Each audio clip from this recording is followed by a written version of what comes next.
Hi friends, welcome to அட்மான் tech. நம்ம இப்போ என்ன பார்க்க போகிறோம் அப்படின்னா, எல்லாருமே வந்துட்டு பார்கோடு, கியூஆர் கோடு அப்படின்னு எல்லாமே கேள்விப்பட்டிருப்பீங்க. இதுக்கு ரெண்டுக்கும் என்ன டிஃப்ரென்ஸு, எதில் வந்து டேட்டா வந்து அதிகமாக ஸ்டோர் பண்ணலாம் அப்படிங்கிறத நான் சொல்ல போகிறேன். இப்போ ஃபஸ்ட்டு வந்து பார்கோடு அப்படின்னா, ஒரு செங்குத்தாக மாறுபட்ட தடிமன் மற்றும் இடைவெளியில் அமைஞ்சிருக்கும். பல தொடர் கோடுகளை கொண்டிருக்கிறதுனால அந்த தரவுகள் வந்து சேமிக்க வந்து பயன்படுது ஒரு இதாகும். பார்கோடு ஒரு பொருளோட தயாரிப்பு குறியீடு, விலைகள் மற்றும் அந்த என்ன ப்ராடக்ட் அதனோட விவரத்தை எல்லாமே வந்து சேமிக்க வந்து பயன்படுத்துகிறாங்க.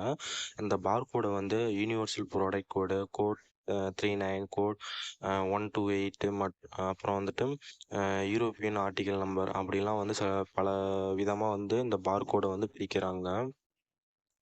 இதுக்கப்புறம் வந்துட்டு பார்கோடில் இருக்கிற ப்ளஸ் என்னன்னா, பார்கோடுகளை உருவாக்குவது வந்து அச்சிடுவது எளிதானது. அதாவது உருவாக்குவது ஈஸி, அச்சிடுவது வந்து இதோட செலவு வந்து குறைவாகவும் இருப்பதால் வந்து சிறு குறு வணிகர்கள், அதாவது இதோட செலவு வந்து கம்மியாக தான் இருக்கும். அதனால் வந்துட்டு ஈஸியாக எல்லாருமே வந்துட்டு உருவாக்கிடுவாங்க. இதற்கான சாதனம் மற்றும் மென்பொருள் அமைப்பு வந்து சிக்கலின்றி வந்து எளிதாகவும் இருக்கிறது. இது செங்குத்தான அமைப்பு அப்படிங்கிறதுனால பார்கோடு ஸ்கேனர் விரைவாகவும் துல்லியமாகவும் வந்துட்டு சீக்கிரம் வந்தது. இதோட மைனஸ் அப்படின்னா, அதாவது எப்படின்னா பார்கோடோட மைனஸ் அப்படின்னா, பாரம்பரிய பார்கோடுகள் வந்து குறிப்பிட்ட சேமிப்புத்திறன் மட்டுமே கொண்டிருக்கும். அதாவது வந்துட்டு ஒரு சில கோடில் கொஞ்சமாக தான் சேமிக்க முடியும். பார்கோடில் ஒரு திசையில் மட்டுமே வந்து ஸ்கேன் செய்ய முடியும். அதாவது நீங்கள் வந்து வேறு திசையில் வந்து மாற்றி பண்ணீங்க அப்படின்னா வந்து அது ஸ்கேன் ஆகாது. அதை வந்து நேராக வச்சு அதுக்கான மிஷினில் வந்து ஸ்கேன் பண்ணால் மட்டும்தான் வந்து அதனால் உங்களுக்கு ஸ்கேன் பண்ண முடியும். இதை வந்துட்டு மாற்றவோ புதுப்பிக்கவோ முடியாது. ஒரு தடவை ஒரு பார்கோடை வந்துட்டு நம்ம உருவாக்கிட்டோம் அப்படின்னா அதை வந்து சேஞ்ச் பண்ண முடியாது. இதுதான் வந்து இதுக்கு அடுத்து கியூஆர் கோடு அப்படின்னா, கியூஆர் கோடுனா குயிக் ரெஸ்பான்ஸ் கோடு அப்படிங்கிறாங்க. அதாவது வெள்ளை பின்னணியில் அமைக்கப்பட்ட கருப்பு சதுரங்களை கொண்ட 2 டைமென்ஷனல் பார்கோடு தான் வந்து இந்த கியூஆர் கோடு. பாரம்பரிய பார்கோட ஒப்பிடல வந்து இது வந்து பெரிய அளவான வந்து தரவுகளை சேமிக்க முடியும். அதாவது பார்கோடை விட கியூஆர் கோடில் வந்துட்டு நம்ம டேட்டாஸ் வந்து அதிகமாக சேவ் பண்ணி வச்சுக்கலாம் அப்படின்னு சொல்கிறாங்க. இது வந்து வர்த்தகம் மற்றும் பணப்பரிவர்த்தனை அதிகள் எல்லாமே வந்துட்டு இது பயன்படுத்தவும் செய்கிறாங்க.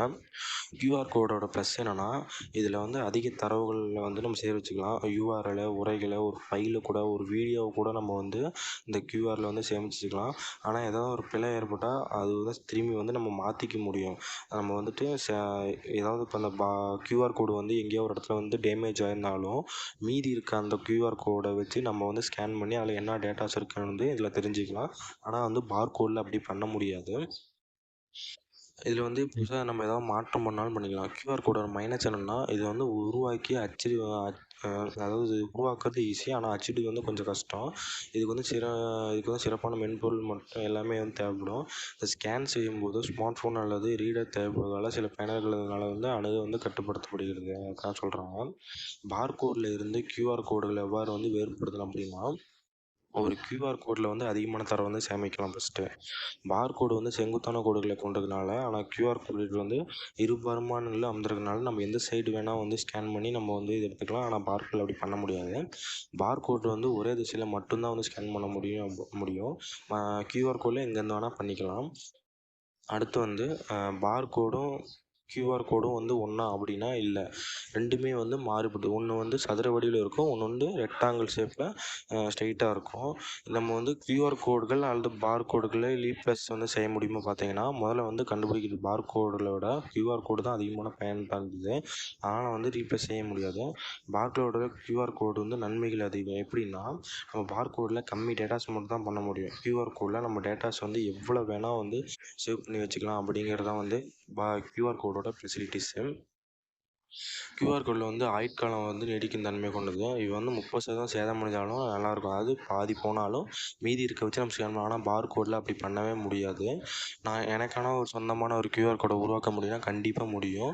நம்ம பல்வேறு ஆன்லைன் கருவிகள் மற்றும் மொபைல் செயல்களான இதில் வந்து பயன்படுத்தி நமக்கு சொந்தமான ஒரு கியூஆர் கோடில் அதில் நம்மளோட பேரோ, இல்லை நம்மளோட பயோடேட்டோ, இல்லை நம்ம ரெஸ்யூமோ, இல்லை நம்ம பற்றின ஒரு பயோபிக்கோ, இல்லை ஒரு ஃபிலிமோ எது வேணாலும் நம்ம வந்து இந்த கியூஆர் கோடில் வந்து நம்ம பண்ணி வச்சு நம்ம வந்து கியூஆர் கோட் சென்ட் பண்ணிக்கலாம் யாருக்கு வேணாலும்.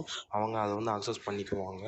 கியூஆர் கோட் மற்றும் பார்கோடில் எது சிறந்ததுன்னு கேட்டிங்கன்னா என்னை பொறுத்த வரைக்கும் கியூஆர் கோடு தான் சிறந்தது. ஏன்னா பார்கோடு வந்து சாதாரண தரவுகள் எல்லாமே வந்து சேமிக்க முடியாது.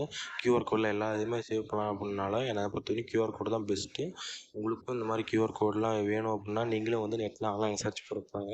முடிஞ்சால் டைம் இருந்தால் நானும் இந்த கியூஆர் கோடை எப்படி உருவாக்குன்னு சொல்லிட்டு இந்த சேனல்லேயே வந்துட்டு நான் போடுறேன். ஓகே ஃப்ரெண்ட்ஸ், இந்த தகவல் எல்லாம் உங்களுக்கு பிடிச்சிருந்தா அப்படின்னா மறக்காமல் சப்ஸ்கிரைப் பண்ணுங்கள்.